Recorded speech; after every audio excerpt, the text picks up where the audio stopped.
है news 18 India पर अपना फेवरेट शो हम तो पूछेंगे। उत्तर प्रदेश में सत्ता के लिए तेज होती जंग के बीच आरएसएस ने बिहार चुनाव की तरह राग आरक्षण छेड़ दिया है। आरएसएस के अखिल भारतीय प्रचार प्रमुख मनमोहन वैद्य ने इस बार कुछ उसी तरह का बयान दोहराया है जो बयान आरएसएस प्रमुख मोहन भागवत ने बिहार चुनाव के वक्त दिया था। इस बार मनमोहन वैद्य ने जयपुर साहित्य समारोह में आरक्षण खत्म करने की वकालत कर दी है।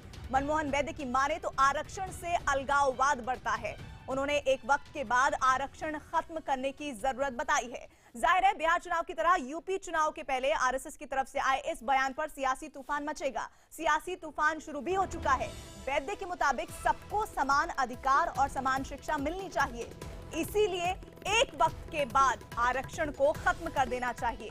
मनमोहन वैद्य ने इसके लिए बाकायदा बाबा साहब भीमराव अंबेडकर का जिक्र किया है और कहा है कि अंबेडकर भी हमेशा के लिए आरक्षण के पक्ष में नहीं थे।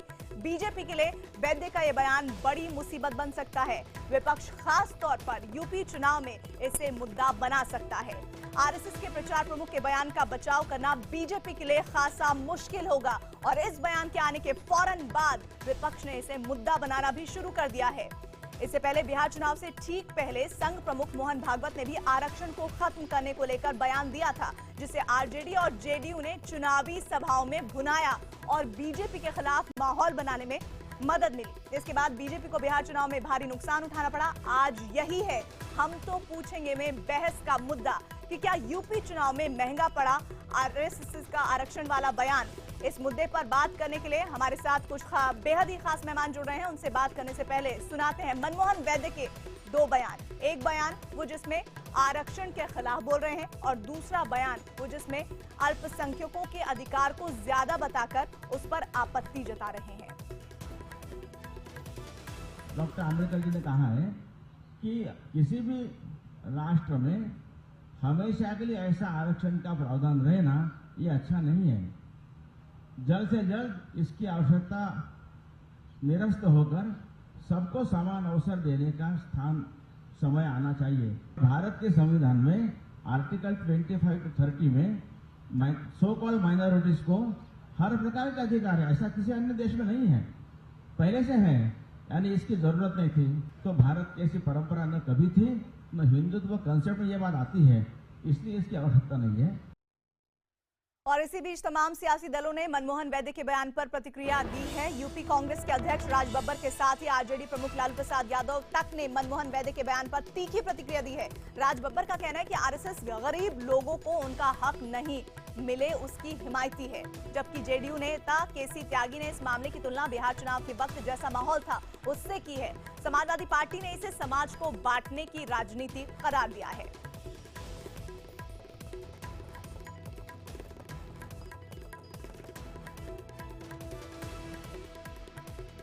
बिहार चुनाव के अवसर पर भी श्री मोहन भागवत जी ने आरक्षण को समाप्त करने का बयान दिया था। इसी तरह का बयान अब उत्तर प्रदेश चुनाव के अवसर पर आया है। ये समाज के एक तबके को संगठित करने का बयान है। ये है गुरु गोलवलकर बंच ऑफ थॉट, उनका लिखा हुआ किताब है आरएसएस के और बीजेपी के गुरु हैं। इसी किताब में लिखा हुआ है कि पिछड़ों को, दलितों को रिजर्वेशन नहीं देना चाहिए।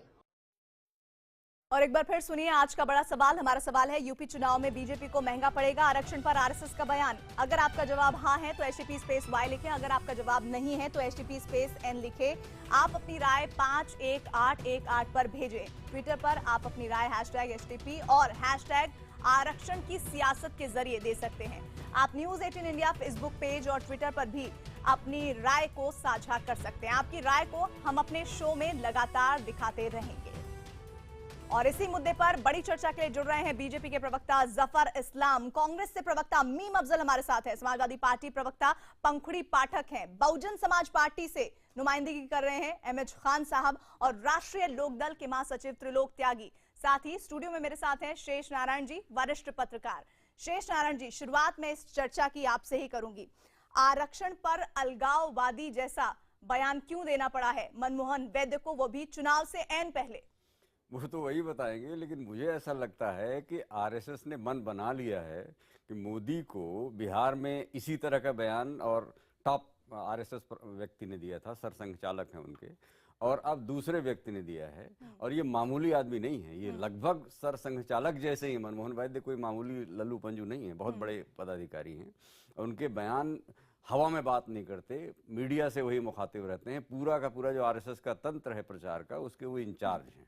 तो अगर वो ये कह रहे हैं तो इसमें जाहिर है कि इसकी व्याख्या करने की बहुत जरूरत नहीं है। इसकी सीधी व्याख्या ये है कि अब जो मंडल कमीशन की जातियां हैं जो इधर उधर बिखर रही थी, उनमें से बड़ी संख्या में वोट मिल रहा था इनको भी, बीजेपी वालों को भी, तो अब वो मुझे लगता है कि उस पर पुनर्विचार फिर से तुरंत शुरू हो जफर जाए। इस्लाम जी, शेष नारायण जी को आप सुन रहे हैं, मनमोहन वैद्य ने क्या कहा आपने सुना। उत्तर प्रदेश में चुनाव किस हाल में है ये आप देख रहे हैं। उससे पहले बिहार में स्थिति थी, तब दिया था मोहन भागवत ने इस तरह आरक्षण को लेकर बयान। क्या स्ट्रैटेजी वही बिहार वाली है और हर्ष बिहार वाला ही होने वाला है, इसीलिए आपने पहले ही बिना सोचे समझे इस तरह से आरएसएस की तरफ से बयान हो गया?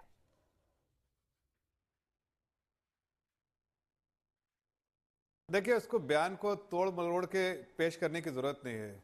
आप उसके पर्सपेक्टिव में जाइए। क्या उन्होंने बयान दिया है? उन्होंने दो चीजें कही हैं। एक तो उन्होंने कहा है कि आरक्षण जो है वो समाज को एक सर्टेन पॉइंट तक, जब जिसको आरक्षण मिल रहा है उसको जब तक लगे आरक्षण मिलना चाहिए तब तक मिलना चाहिए। आरक्षण के खिलाफ उन्होंने कुछ नहीं कहा, बिल्कुल नहीं। और हमारी पार्टी ने बार बार इस बात का जिक्र किया है कि हम आरक्षण को कभी खत्म नहीं करना चाहते और कभी ना खत्म करेंगे।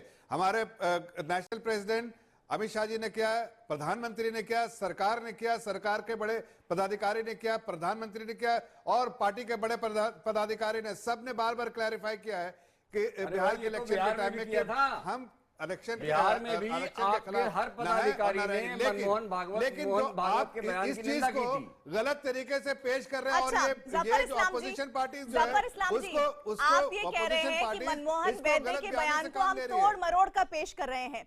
बाकी पैनलिस्ट के पास मैं जाऊंगी, लेकिन जिस बात को आप कह रहे हैं उस बात को एक बार फिर से सुनवा देते हैं, एक बार फिर से सुन लेते हैं। जफर इस्लाम जी, आपकी तसल्ली हो जाएगी और दूसरे पैनलिस्ट को भी मौका मिल जाएगा एक बार फिर से उस बयान का विश्लेषण करने का। एक बार फिर से वो बयान सुनिए, एक बार फिर से वो बयान सुन लेते हैं। मनमोहन वैद्य ने क्या कहा है आरक्षण को लेकर। डॉक्टर आम्बेडकर जी ने कहा है कि किसी भी राष्ट्र में हमेशा के लिए ऐसा आरक्षण का प्रावधान रहे ना, ये अच्छा नहीं है। जल्द से जल्द इसकी आवश्यकता निरस्त होकर सबको समान अवसर देने का समय आना चाहिए। भारत के संविधान में आर्टिकल 25 to 30 में सो कॉल माइनॉरिटीज को हर प्रकार का अधिकार है, ऐसा किसी अन्य देश में नहीं है, पहले से है, यानी इसकी जरूरत नहीं थी। तो भारत की ऐसी परंपरा न कभी थी, न हिंदुत्व कंसेप्ट में ये बात आती है, इसलिए इसकी आवश्यकता नहीं है। मीम अफजल जी, मनमोहन वैद्य के बयान को एक बार फिर से हमने अपने कार्यक्रम में सुनवा लिया। आप उनके इस बयान को किस तरह से देख रहे हैं?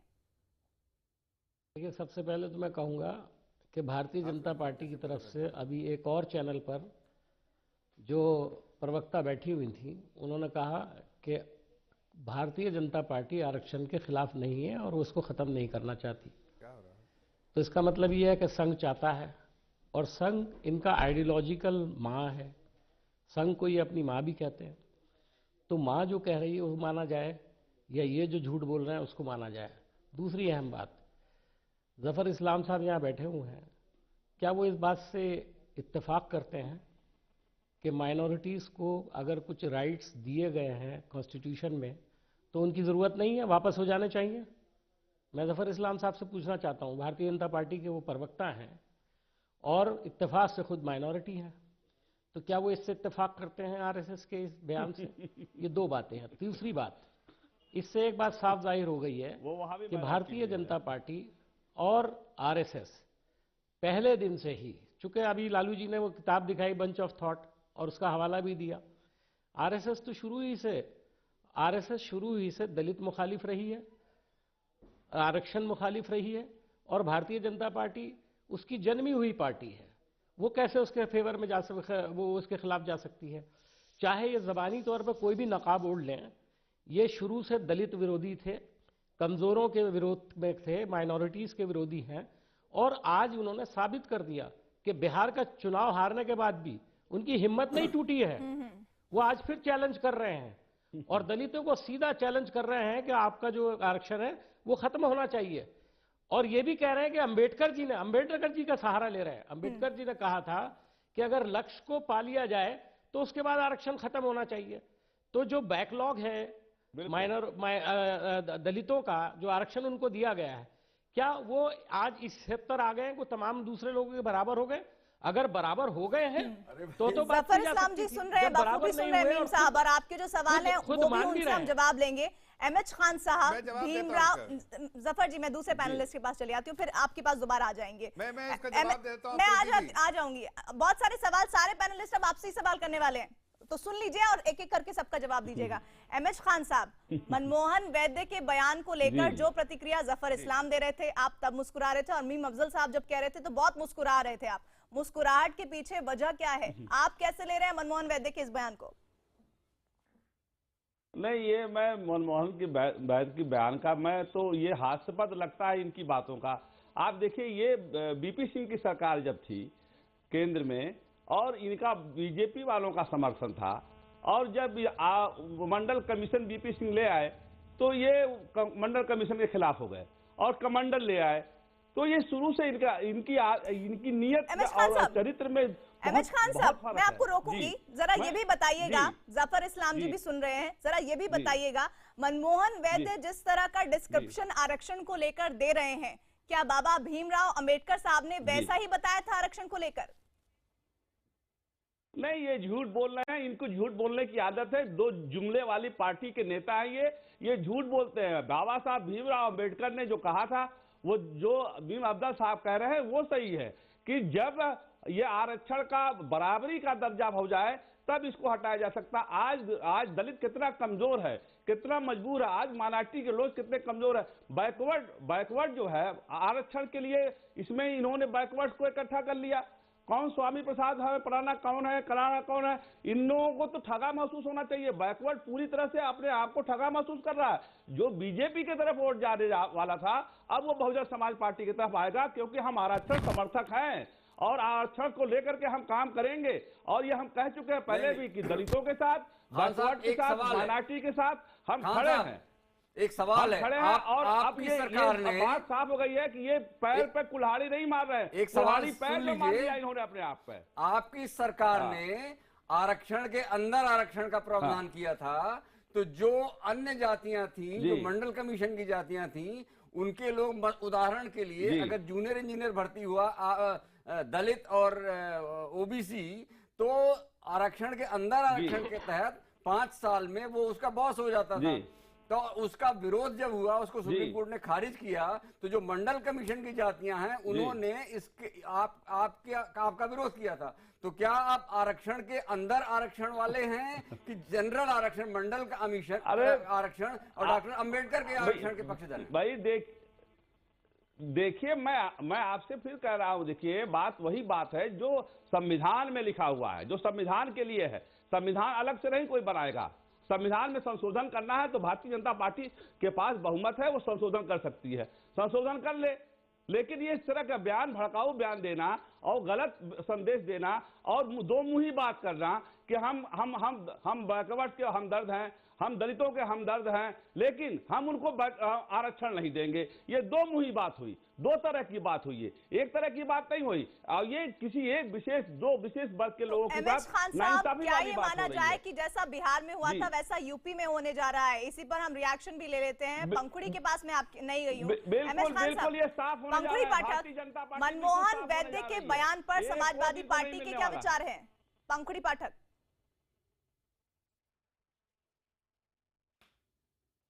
देखिए प्रीति जी, हमें कोई बहुत आश्चर्य नहीं हो रहा है कि चुनाव से कुछ दिन पहले ही इस तरह के बयान आ रहे हैं। हमने बिहार के चुनाव से पहले भी देखा था। और भारतीय जनता पार्टी की विडंबना इस वक्त ये है कि जो इन्होंने एक जातिवाद का जो जाल बिछाया उत्तर प्रदेश में, ये उसमें फंस गए हैं। आज ये समझ नहीं पा रहे कि हम किस जाति की बात करें। दलितों की बात करते हैं लेकिन रोहित वेमुला पर इनके पास कोई जवाब नहीं होता है। वहीं पिछड़ों की बात करते हैं तो इन्हें लगता है कि जो अपर कास्ट है वो इनसे कट रहा है। तो इस तरह की तमाम ये इस मुसीबतों में फंसे हुए हैं और इसीलिए अपनी बी टीम, सी टीम, चाहे आरएसएस है, चाहे बाकी संगठन है, ये उनका इस्तेमाल करते रहते हैं। कुछ दिन पहले हमने देखा साक्षी महाराज का जो बयान आया, जो कि माइनॉरिटी कम्युनिटी के अगेंस्ट था। फिर संगीत सोम बदला लेने की बात कर रहे हैं। तो भारतीय जनता पार्टी इतनी मजबूर क्यों है कि बार बार इस तरह के मुद्दे उन्हें चुनाव से पहले उठाने पड़ते हैं?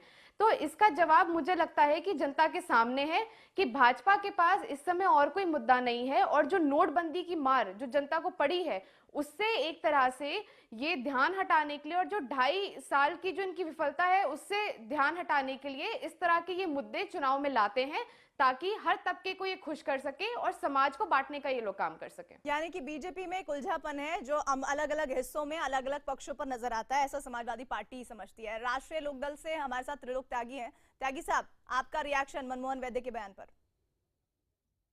देखिए, मनमोहन वैद्य जी का जो बयान है ये इनकी एक सोची समझी रणनीति है।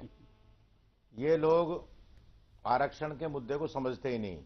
आरक्षण 3 चीजों पर हुआ है। आरक्षण का जो असली ध्येय है वो आर्थिक पिछड़ापन, शैक्षिक और सामाजिक है, और ये उससे हटाना चाहते हैं। अभी जैसे मीम अफजल जी ने कहा कि जब उसकी पूर्ति हो जाए, अब भारतवर्ष में क्या शैक्षिक पिछड़ापन एक हो गया है? क्या आर्थिक पिछड़ापन एक हो गया है? क्या समाज में सब बराबर हो गए? जब नहीं हुए तो आरक्षण कैसे खत्म हो जाएगा? और जो मंडल कमीशन चौधरी चरण सिंह जी ने जिसकी स्थापना की थी, उस स्थापना में ये तो मंडल कमीशन के भी खिलाफ थे, जैसा अभी बताया खान साहब ने जिक्र किया। आरएसएस से हमारे साथ राजीव तुली साहब जुड़ रहे हैं। राजीव तुली साहब, मनमोहन वैद्य का वो बयान जिसको लेकर लगातार हम चर्चा कर रहे हैं, और वो एक ऐसा बयान है जो चुनाव से ऐन पहले दिया गया है, वैसा ही बयान जैसा बिहार में चुनाव से ऐन पहले दिया गया था मोहन भागवत की तरफ से। पहली बात तो ये बताइए, आरएसएस का क्या रुख है उनके इस बयान पर? मोहन भागवत जी का जो बयान आया था उसको भी आउट ऑफ कॉन्टेक्स्ट कोट किया था मीडिया ने, और इस बयान को भी करने की बात है। मनमोहन वैद्य जी ने आज जो बयान दिया है उसमें समान शिक्षा और समान रोजगार की बात कही है, और संघ ऐसा मानता है कि जब तक समाज में भेदभाव है तब तक आरक्षण रहेगा और तब तक आरक्षण रहना चाहिए। जिस वर्ग को आरक्षण मिल रहा है उस वर्ग को ये तय करना है कि उनको आरक्षण कब छोड़ना है। संघ का ये मत बिल्कुल स्पष्ट है, और हमने बार बार लगातार यही अपना मत सब जगह पर व्यक्त किया है। यह ठीक, और यह भी ठीक है कि बाबा साहब अम्बेडकर जो हैं वो लंबे समय तक आरक्षण के पक्ष में नहीं थे, ऐसा लिखा है, ये भी पढ़ा जा सकता है। परंतु संघ ये मानता है कि जब तक समाज में भेदभाव है, सामाजिक भेदभाव है, तब तक आरक्षण रहना चाहिए, और जिस वर्ग को आरक्षण मिल रहा है उनको तय करना है कि उनको आरक्षण कब छोड़ना है। साहब, ऐसा लग रहा है, शेष नारायण जी भी हैं, वो भी कुछ आपसे सवाल करना चाह रहे हैं। ऐसा लग रहा है कि आप लोगों ने एक रणनीति के तहत, जैसे बिहार में चुनाव से पहले बयान दिया था मोहन भागवत ने, और सोच समझकर वैसा सा ही बयान उत्तर प्रदेश में या फिर बाकी जो राज्य में चुनाव है उसके मद्देनजर ये बयान दिया गया है मनमोहन वैद्य के द्वारा। आप कह रहे हैं कि मीडिया प्रोपोगेट कर रही है, मीडिया तो वही बता रही है, मीडिया तो वही दिखा रही है जो उन्होंने कहा। कुछ तोड़ मरोड़ कर तो बयान जोड़ नहीं दिया जा रहा है। उन्होंने क्या कहा वो मोटे तौर पर हम चला भी रहे हैं, एक बार फिर से मैं आपके सामने पढ़ लेती हूँ। संविधान में अल्पसंख्यकों को बहुत सारे अधिकार दिए गए हैं, हिंदुत्व में ऐसी परंपरा नहीं है। उन्होंने इस बात का जिक्र किया सबको समान रूप से रखना चाहिए। इसके अलावा उन्होंने कहा सबको समान अवसर नहीं मिल पा रहा है, इसको फिर से देखने की जरूरत है।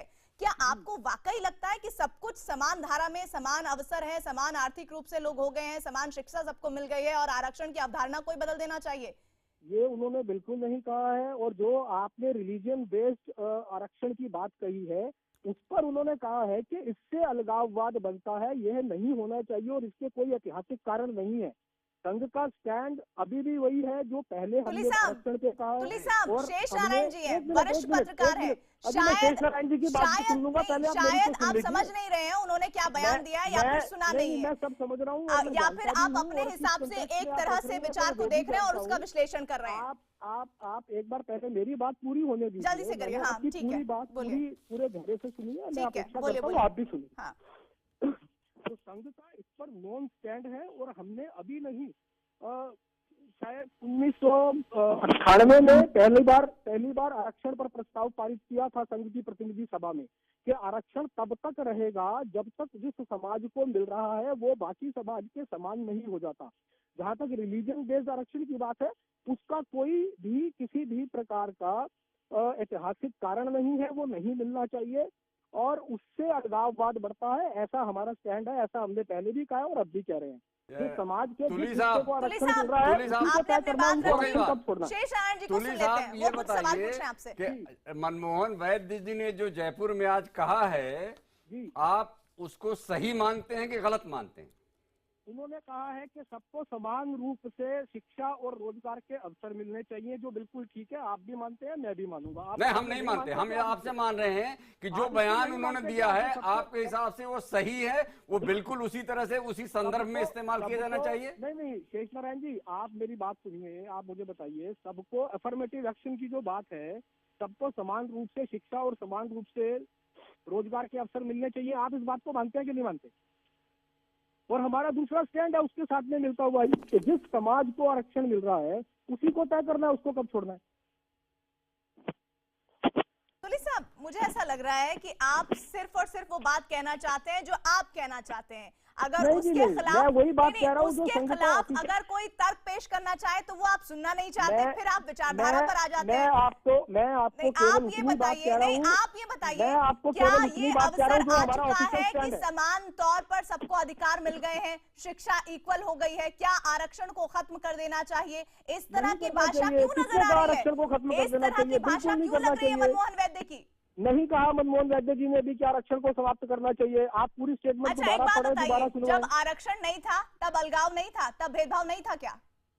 नहीं था क्या? इस बात का जवाब दीजिए। दूसरी बात, जो अलगाववाद की बात है वो रिलीजन बेस्ड। नहीं, सुनिए क्या सुनिए, आरक्षण जब नहीं था तो सब कुछ बहुत अच्छा था? आप सुनिए, तब किसी तरह का भेदभाव समाज में नहीं था।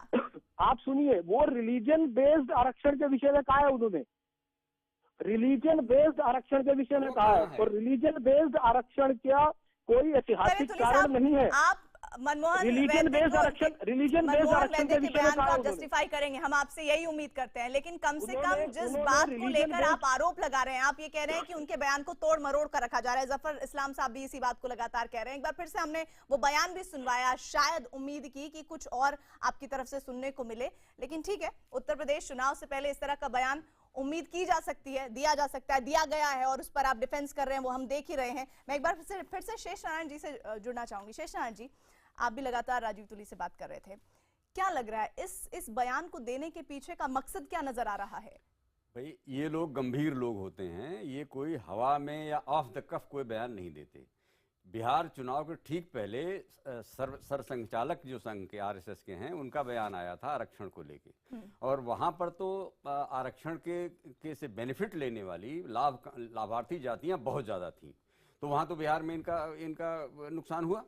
और यहाँ भी जो ओबीसीज हैं, जो दलित हैं, जो यानी ये दो बड़ी जातियां जो हैं, ये कुल मिला के करीब 70% उत्तर प्रदेश का हैं, और उनको अगर ये उनके खिलाफ अच्छा, सब अब उत्तर प्रदेश गरीब स्टेट है, वहाँ नौकरियां, सरकारी नौकरियां जो हैं वो सबसे बड़ा आय का स्रोत होती हैं लोगों का। और पिछले 25 साल में जब से मंडल लागू हुआ है तो बहुत बड़े पैमाने पर ओबीसी हर गांव के लड़के जो हैं वो सरकारी कर्मचारियों में आईएएस से लेके नीचे चपरासी तक भर्ती हुए और उनकी आय में सुधार हुआ है।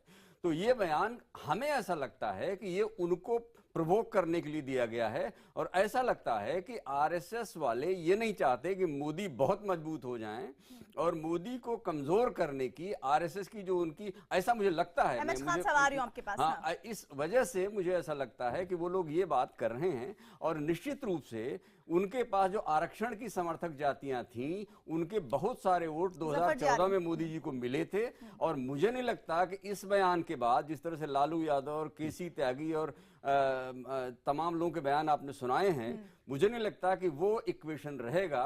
उत्तर प्रदेश चुनाव के सारे समीकरण मनमोहन वैद्य के इस बयान के बाद बिल्कुल बदल गए।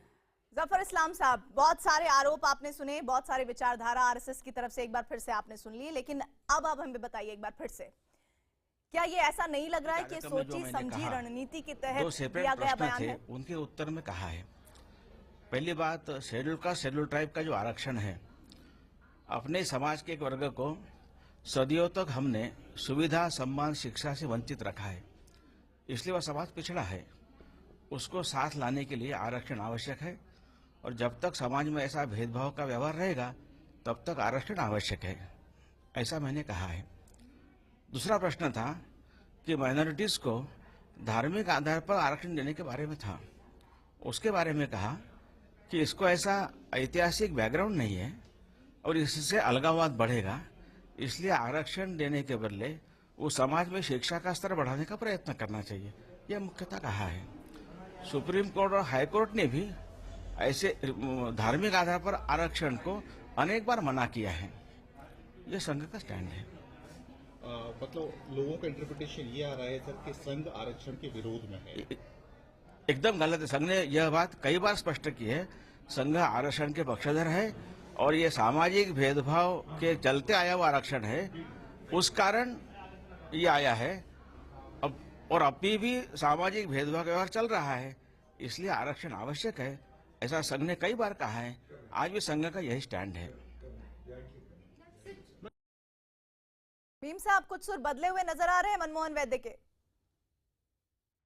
देखिए, बिल्कुल साफ दिखाई दे रहा है कि वैद्य साहब पहले कुछ कह रहे थे और अब कुछ और कह रहे हैं। बिल्कुल साफ नजर आ रहा है इससे। और एक बात बिल्कुल साफ जाहिर हो गई है कि अब सिर्फ लीपापोती करने की ये कोशिश कर रहे हैं। जफर जी, आ रही और बिल्कुल साफ हो गया। आप देखिए, माइनॉरिटीज के ताल्लुक से जो बात कही उन्होंने, वो भी झूठ है। मुझे बताइए, कौन सी देश के अंदर माइनॉरिटी है जिसको रिलीजन की बुनियाद पर आरक्षण दिया गया है? स्टेट्स के अंदर कुछ अगर माइनॉरिटीज को कहीं दिया गया है तो उसकी बुनियाद एजुकेशन, सामाजिक और आर्थिक है। उसकी बुनियाद पर उस कम्युनिटी को बैकवर्ड करार दे करके आरक्षण दिया गया है। रिलीजन की बेस पर तो दिया ही नहीं जा सकता। इसलिए जो बात कह रहे हैं बिल्कुल झूठ है। इससे एक बात साफ जाहिर होती है कि जहन के हर गोशे के अंदर इनके ये बुनियादी तौर पर तमाम अक़लियतों के और तमाम कमजोर लोगों के, दलितों के, वंचितों के और बैकवर्ड क्लास के खिलाफ इनके जहन में जहर भरा हुआ है और उसका इजहार ये लोग करते रहते हैं। अब इसका नुकसान और फायदा ये तो आने वाले वक्त में पता लगेगा, लेकिन बिल्कुल क्लियर हो गया। अभी शेष जी भाई ने एक बात कही और बड़ी अहम कही कि आरएसएस ये नहीं चाहती कि मोदी जी उनके काबू से बाहर आ जाए। मैं इसको नहीं मानता हूं। मेरा ये मानना है कि मोदी जी आरएसएस के एजेंडे पे ही काम कर रहे हैं। उनको खोला गया है, उनसे कहा गया है आप बोलो सबका साथ सबका विकास, और जब उत्तर प्रदेश की सूची आए तो पता लगे सबका साथ तो है ही नहीं। जफर इस्लाम तो गायब है उसमें से, कहीं है ही नहीं बेचारे, और मजबूर है यहाँ बैठकर उसको डिफेंड करने के लिए। उन्होंने कहा अभी दोबारा उन्होंने जो बयान दिया है वो एक बार फिर से हम अपने दर्शकों को यहाँ पर जिक्र करना चाहेंगे। उन्होंने कहा कि शिक्षा को बढ़ावा देना चाहिए बजाय कि आरक्षण दिया जाना चाहिए। क्या आप मानते हैं इस बात को कि मौजूदा स्थिति में ये एप्लीकेबल है कि उनको शिक्षा, वो तो प्रयास हो रहे हैं, लेकिन आरक्षण को हटा के सिर्फ शिक्षा पर फोकस किया जाए? क्या ये स्थिति आ चुकी है? और साथ ही अगर ऐसा बयान वो देते हैं तो क्या ये दलितों के खिलाफ और जो जिनके पास नहीं है, जो अपने आप को प्रोग्रेसिव बनाने की कोशिश कर रहे हैं, उनके खिलाफ दिया हुआ बयान नहीं माना जाना चाहिए? प्रीति जी देखिए, प्रीति जी मैं बड़े साफ शब्दों में कहूंगा कि ये मीम अफजल साहब हो या फिर खान साहब हो या पंखुड़ी हो, इनका इतिहास देखिए, इनके पार्टी का इतिहास देखिए। नहीं, परेशानी नहीं थी। मैं जवाब दे रहा हूं, अब सुन लीजिए मीम अफजल साहब, ये तीनों पार्टियों का इतिहास देखिए। इन्होंने सिर्फ समाज को तोड़ने की बात की है, कभी जोड़ने की बात नहीं की। भारतीय जनता पार्टी ने बार बार एक ही नारा दिया, सबका साथ सबका विकास। और उसी परिप्रेक्ष्य में आप देखिए जो हमारे जो वैद्य जी कह रहे हैं, वैद्य जी, मनमोहन वैद्य जी जो कह रहे हैं, उसके उसी परिप्रेक्ष्य में देखिए कि उन्होंने क्या कहा। उन्होंने कहा कि आरक्षण खत्म नहीं होना चाहिए। उन्होंने ये भी कहा, जैसे अभी उत्तराखंड में, मैं आपको मिसाल देता हूं अफजल साहब, उत्तराखंड में क्या कहा था अभी हरीश रावत ने, मुसलमानों को 90 मिनट की छूट मिलेगी फ्राइडे को, क्यों, किस बेसिस पे दिया था? मुझे ये बताइए, महाराष्ट्र में जब आया कि आरक्षण देंगे मुस्लिमों को, किस बेसिस पे, जबकि आप अच्छे से जानते हैं उत्तर प्रदेश में आया कि आरक्षण देंगे, एसपी ने कहा, किस बेसिस पे कहा मुसलमानों को, जबकि आप अच्छे से जानते हैं कि आरक्षण नहीं दे सकते हैं। सुप्रीम कोर्ट का ऑर्डर है, आपका संविधान जो अलाउ नहीं करता है, फिर भी आप मिसलीड करते हैं कम्युनल बेसिस पे और चाहते हैं कि किसी न किसी तरह समाज को तोड़े और आपको वोट मिले, लेकिन जो आप एक इंसान जो समाज को साथ साथ सभी वर्गों का फायदा हुआ। मनमोहन सिंह कहते हैं पहला अधिकार माइनॉरिटीज का, किस बेसिस पे कहा, किस बेसिस पे कह सकते हैं ऐसा? पहला अधिकार बदले हुए थे वो हमने वो भी सुनवा दिया था साहब के, लेकिन उन्होंने जो बात कही आरक्षण को खत्म कर दिया जाना चाहिए और शिक्षा को बढ़ावा देना चाहिए। आप मुझे बताइए जब आरक्षण नहीं था तब क्या सब तरह की समानता थी? ऐसा गलत बात है जफर साहब, जब आरक्षण नहीं था तब क्या सब तरह की समानता थी? तब किसी तरह का भेदभाव नहीं था क्या? एक मिनट जरा खान साहब को बोलिए, चुप रहे, आपकी आवाज ठीक से नहीं आती है जब वो बीच में बार बार डिस्टर्ब करते हैं वो। प्रीति जी आप फिर से सवाल दोहराइए और खान साहब को कहिए उनका जरा फीडर डाउन कर दीजिए। खान साहब ये सिर्फ आपसे कह रहे हैं, गुजारिश कर रहे हैं कि आप मुद्दे पर रहिए। मुझे बताइए कि जब ये सब तीनों पार्टियां जो है इस समाज को तोड़ने वाली पार्टियां हैं, हम जब बार बार कह रहे हैं, हमारी सीनियर लीडरशिप कह रही है कि हम कभी आप सुन लीजिए ना, फिर मुझे दूसरे पैनलिस्ट के पास जाना पड़ेगा। जब आरक्षण नहीं था तब किसी तरह का भेदभाव समाज में नहीं था, क्यों बदलते रहना पड़ता है? ये लगातार गुजरात में हरिजनों को पिटवा रहे हैं। ये जफर साहब से आप क्या पूछोगी? ये लगातार हरिजनों को पिटवा रहे हैं, लगातार उनके साथ जास्ती कर रहे हैं। इन्होंने पूरे हिंदुस्तान में हरिजनों को एक तरह से ऐसा समझा हुआ जैसे पशुओं से भी नीचे। पूरे गुजरात में किस तरह का व्यवहार इस पार्टी ने किया? आप लगातार इनसे पूछे जा रहे हैं। मैं जब से डिबेट में हूं, जब से देख रहा हूं कि 90% में यही लोग लगातार। अगर आप मुझे मौका नहीं देंगे ठीक से बात करने का तो मैं इन लोगों का जवाब नहीं दे सकते। आपके अगेंस्ट 5 लोगों के अगेंस्ट समय एक आदमी है, तो आप मुझे समय दीजिए और इनको चुप कराइए, इनका फीडर डाउन कीजिए। हम इनकी बातें नहीं सुन सकते जब आप बोल रही है। उसको ये खत्म करना चाहते हैं और आरएसएस सोची समझी रणनीति के तहत काम कर रहा है। प्रीति जी, आरक्षण के पर आरएसएस सोची समझी रणनीति के तहत काम कर रहा है। बिहार में भी यही किया इन्होंने, यहां भी यही किया। यूपी का चुनाव आ रहा है तो ये धर्म का सहारा लेना चाहते हैं, आरक्षण की लड़ाई नहीं लड़ रहे। ये कैराना का मुद्दा चाहते हैं, ये धर्म का मुद्दा चाहते हैं, ये आपस में बंटवारा चाहते हैं। और मैं आपसे कह रहा हूं, मैं लगातार आरएसएस के लोगों की बात सुन रहा, मैं जफर साहब की बात सुन रहा। ये कुछ नहीं, ये वोट के लिए इस भारतवर्ष को जलाना चाहते हैं। और ये भाजपा जो है ना, ये भाजपा भारत जलाओ पार्टी है, ये जुमला पार्टी है, दिन भर यही काम करती है, ये वोट की राजनीति करती है। इन आदमियों से, हिंदुस्तान के गरीब से, हिंदुस्तान के मजदूर से, हिंदुस्तान के दलित से कोई लेना देना नहीं। सर सुन लिया, जफर साहब इस बात का जवाब दे दीजिए। ओवैसी के बयान को लेकर बहुत हो हंगामा होता है। आज भी आपकी पार्टी के कई नुमाइंदे आए और ओवैसी को लेकर उन्होंने लगातार पूरा हमला बोला, लेकिन जब आपकी पार्टी या आपसे जुड़े संगठन इस तरह के बयान देते हैं तो पूरी तरह से बीजेपी बचाव में क्यों नजर आती है?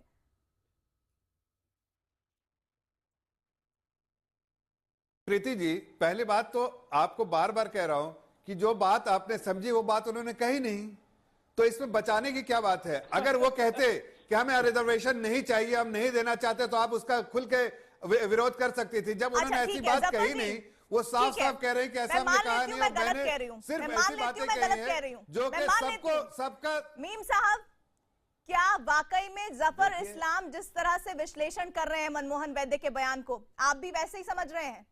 वो कह रहे हैं कि आपने गलत समझा, आप बता दीजिए आप कैसे समझ रहे हैं? अरे वो तो कम्युनल पार्टी के है, मैं तो बिल्कुल नहीं समझा। क्या वो उन्होंने समाज को तोड़ के राजनीति की है, उनकी राजनीतिक जो आप देखिए इतिहास जो कांग्रेस का है, उन्होंने समाज को तोड़ा है और उसके बाद अपने वोट को। एक जर्नलिस्ट बैठे वो भी आपके खिलाफ बोल रहे हैं, आपको शर्म? हाँ, तो हमें जवाब तो देने दीजिए। आप दलितों के खिलाफ ये सारी पार्टियां कांग्रेस पार्टी है, आपको एक्सेप्शन नहीं है, कांग्रेस पार्टी आप बात हो। मैं कमजोरों के खिलाफ, हम कमजोरों के साथ है, लेकिन कमजोरों के साथ है इसका मतलब नहीं है क्या आप धर्म के बेसिस पे वोट बांटिए। आप धर्म के बेसिस पे वोट बांटा, आपने गरीबों को वोट बांटा और आपने गलत वोट बांटा। आप धर्म के नाम पर नफरत फैला के वोट मांग रहे हो? बिल्कुल नहीं, हम तो सबका साथ, सबका विकास, और हमारे तरफ से बिल्कुल बार बार क्लैरिफिकेशन है कि हर बार स्टेटमेंट के हम बिल्कुल रिजर्वेशन के खिलाफ बिल्कुल नहीं है। रिजर्वेशन खत्म करने का ना तो कोई इरादा है ना कभी था। आप उसको गलत बयानी से काम ले रहे थे कि आप अपने फायदा खुद ढूंढ रहे हैं, लेकिन जिस समाज के बारे में आप जिस समाज को मिसलीड करना चाहते हैं वही समाज बार बार आपको पीछे छोड़ रही है। आप देखिए आपकी हालत क्या हो गई है। आप सिमट के 44 पे आ गए, हर स्टेट में रीजनल पार्टी से भी छोटे हो गए, उसके बावजूद आप इस तरह की गुमराह करने वाली बात कर रहे हैं। माइनॉरिटी के हमरा बनते हैं, माइनॉरिटी के लिए किया क्या आपने 70 सालों में, आज उसके हमरा बनने वाले हैं। आप क्या किया 70 सालों में माइनॉरिटी के लिए? कॉन्स्टिट्यूशन में माइनॉरिटीज को जो राइट दिए गए हैं, मैं पूछ रहा हूं आपने 70 सालों में माइनॉरिटीज के लिए क्या किया? आज क्यों माइनॉरिटीज कर रहे हैं? माइनॉरिटीज के लिए किया क्या आप इस तरह गिनवाइए उनको पिछड़े। आप एक अच्छी हालत से पिछड़े हालत में छोड़ दिया उन्होंने लाके। आपका नाम जफरुल इस्लाम है, आप मुझे बताइए मोहन वैद्य ने जो माइनॉरिटीज के ताल्लुक से बयान दिया है, आप उससे एग्री करते हो या नहीं करते हो? बस इतना बता दीजिए। तो सुन लीजिए, गुमराह करने वाली पार्टी के स्पोक्स पर्सन सुन लीजिए आप। अरे गुमराह कर रहे हैं आप, एक गुमराह करने मिसलीड करने वाले पार्टी के स्पोक्स पर्सन। सुन लीजिए जवाब आपका, मेरा जवाब सुनिए। उन्होंने, आप बताइए कि प्रधानमंत्री जो पूर्व प्रधानमंत्री मनमोहन सिंह ने क्या बोला था कि नहीं,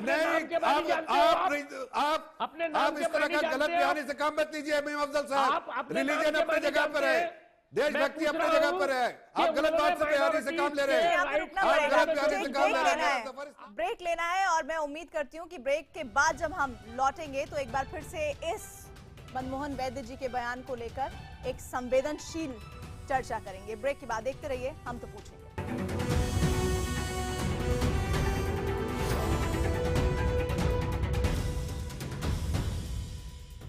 संघ ने उस समय भी कहा था कि जब तक समाज में भेदभाव का व्यवहार है, जो भेदभाव के कारण आरक्षण देना पड़ा है, वो तब तक देना चाहिए, ऐसे ही कहा था। एक बार फिर से हमने मनमोहन वैद्य का वो बयान आपको सुनवाया। ये उस बयान के बाद लिया गया बयान है, उनकी सफाई के तौर पर कि उनके बयान को किस तरह से तोड़ मरोड़ कर पेश किया गया। जो आरोप लगातार बीजेपी और आरएसएस वाले लगा रहे थे, उसके बाद उनका ये रिएक्शन। मीम अफजल साहब, उन्होंने कहा कि हम मजहबी आरक्षण के खिलाफ हैं।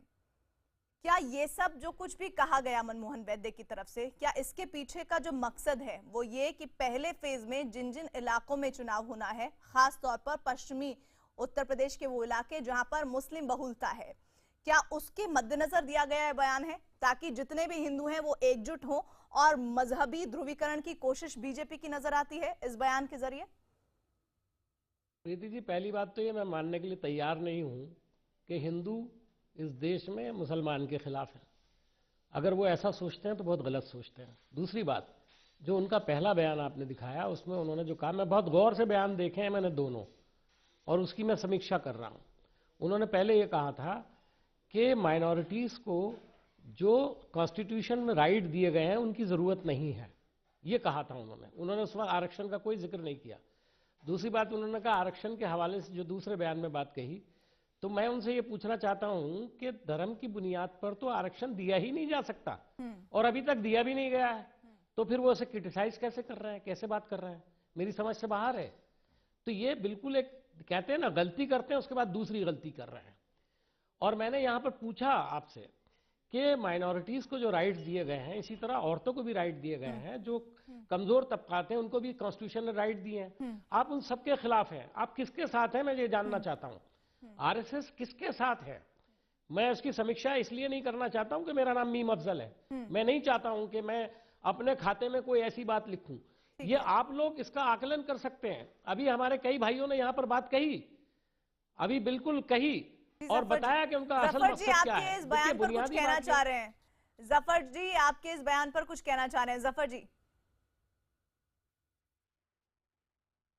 देखिए, मैं मीम अफजल साहब को इतना ही बताना चाहूंगा कि उन्हें खान साहब आ रही हूं, इतिहास को देखना चाहिए। देखिए, कुछ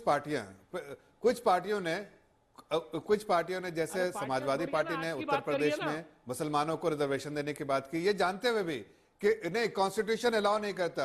महाराष्ट्र में कांग्रेस की सरकार ने की, आंध्र प्रदेश में कांग्रेस की सरकार ने की।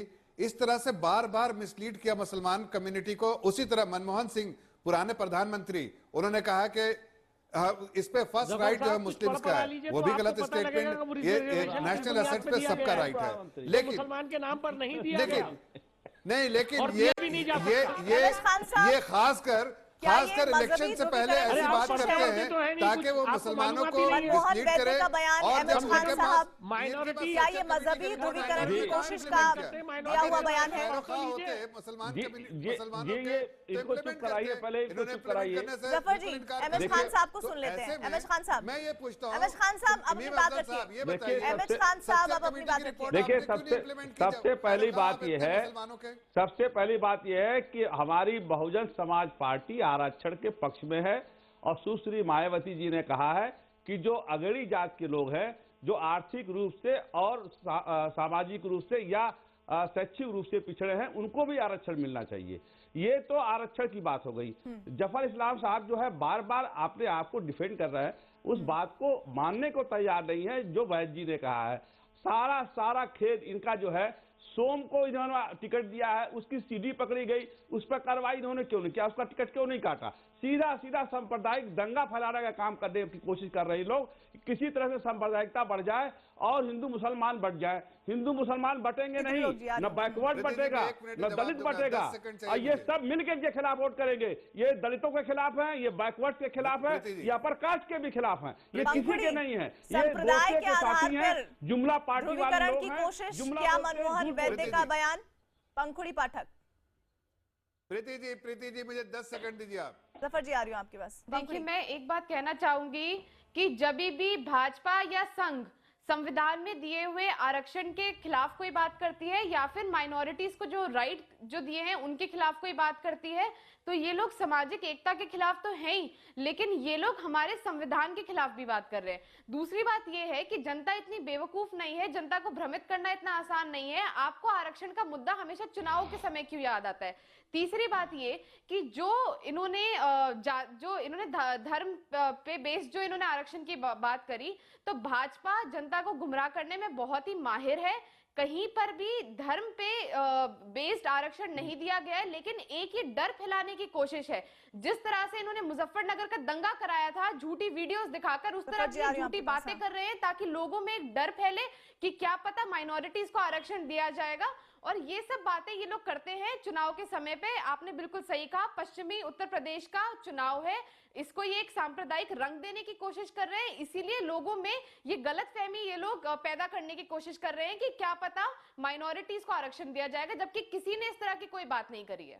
त्रिलोक जी, धर्म की राजनीति आखिरकार कौन रहा है? ध्रुवीकरण की सियासत से जोड़कर क्यों ये देखा जा रहा है बयान पूरा? जफर जी, आखिर में आपके पास आऊंगी, आ रही हूँ। हाँ, त्रिलोक जी, देखिए ऐसा है प्रीति जी, धर्म की राजनीति पूरे देश में एक ही पार्टी है जिसका नाम है भारतीय जनता पार्टी, और वो साधु समाज, हिंदू समाज, वो इससे बाहर नहीं निकलती है। अभी मैं खान साहब बोल रहे थे बसपा वाले, मैं उनकी बात को सपोर्ट करता हूं। भारतीय जनता पार्टी तो खान साहब ऐसों को इनाम देती है, आप उन्हें निकालने की बात कह रहे हैं। आप कह रहे हैं आपने निकाला क्यों नहीं? जिन्होंने संगीत सोम ने दंगा कराया था उसको एमएलए का टिकट दिया, और संजीव बाल्यान जिसने दंगा कराया उसको टिकट नहीं दिया, उसको मंत्री बनाया। इनके यहाँ इनाम दिया जाता है ऐसे लोगों को। और इन्होंने जो मुजफ्फरनगर कराया था, जिसके आधार पर ये दिल्ली में जाने का इन्होंने काम किया, और उसके बाद फिर ये कैराना को ले गए। चूंकि काट की हांडी एक बार चढ़ती है, काट की हांडी 2 बार नहीं चढ़ती। और जब इनका मुजफ्फरनगर दंगा फेल होने लगा और हिंदू मुसलमान एक साथ रहने लगा, मैं आपसे बता रहा हूं कि हिंदू और मुसलमान अब फिर एक साथ रहना चाहते हैं। पश्चिमी उत्तर प्रदेश के वो साथ वोट देना चाहते हैं, वो मिलकर चलना चाहते हैं। तो भारतीय जनता पार्टी फिर ये प्रयास कर रही है कि उनको कैसे हम लोग उनको अलग अलग करें। कैराना का मुद्दा उठाया, मैं आपसे कहना चाहता हूं कि कहते हैं कि साहब प्लान हो गया। हुकम सिंह जी वहां से लगातार एमपी हैं, मिनिस्टर हैं, 18-20 साल से प्रतिनिधि हैं, और जब तक वो थे तो कैराना से क्यों लोग छोड़ के जा रहे थे? लोग काम की तलाश में शहरों में जाते हैं। अच्छा, एक बात बताइए त्रिलोक जी, आप जो ये बातें रख रहे हैं बहुत बढ़िया बातें रख रहे हैं, लेकिन जब भाजपा आपके साथ थी तब दंगाई नहीं थे उसमें? तब सब बहुत अच्छे लोग थे। भाजपा दंगाई नहीं। देखिए, भाजपा का ये गठबंधन की राजनीति का दौर है। भारतीय जनता पार्टी बनी ही इसी नाम पर है। मैं आपसे साफ तौर से कहना चाहता हूं, अगर ये अलगाववाद की बात ना करें, अगर ये कैराना की बात ना करें, अगर ये मुजफ्फरनगर का दंगा ना कराएं, अगर ये हिंदू मुसलमान को लड़ाए ना तो इनकी तो जमानत जब्त हो जाएगी, इनको कोई पूछने वाला नहीं है। जफर जी, आपकी पार्टी के भीतर तो ऐसे नेता हैं, आपसे जुड़े हुए संगठन के ऐसे नेता हैं जो संप्रदाय को लेकर राजनीति करते हैं और फिर वोट की सियासत की जाती है, सीधा आप पर हमला कर रहे हैं तमाम जो दूसरे विरोधी पार्टी के नेता हैं। बड़े बड़े अफसोस के साथ कह रहा हूं प्रीति जी, ये पांचों लोग अच्छे से जानते हैं कि हमारी पार्टी में बार बार हमारे सीनियर लीडरशिप ने, गवर्नमेंट के प्रधानमंत्री ने, सीनियर गवर्नमेंट फंक्शनरीज ने बार इस बात का जिक्र किया है कि जो रिजर्वेशन पे कोई सोच नहीं है उसको खत्म करने की, उसको चेंज करने की, उस पे कोई सोच नहीं है। आपने मनमोहन वैद्य के दिए बयान को डिफेंड किया है। आप सभी पैनलिस्ट का बहुत बहुत शुक्रिया हमारे साथ जुड़ने के लिए। और वक्त तो चला है हमारे दर्शकों को राय दिखाने का। हमने आपसे सवाल पूछा था कि बीजेपी को यूपी चुनाव में महंगा पड़ेगा आरक्षण पर। आरएसएस का बयान, हजारों की संख्या में हमें मैसेज मिले हैं। हमें 40% दर्शकों ने हाँ में जवाब दिया है, जबकि 60% दर्शकों ने नहीं में जवाब दिया है। यही सवाल हमने ट्विटर पर भी पूछा था, जिसमें 45% दर्शकों ने हमें जवाब दिया, वहीं 55% दर्शकों ने नहीं में जवाब दिया। और हम तो पूछे में आज बस इतना ही।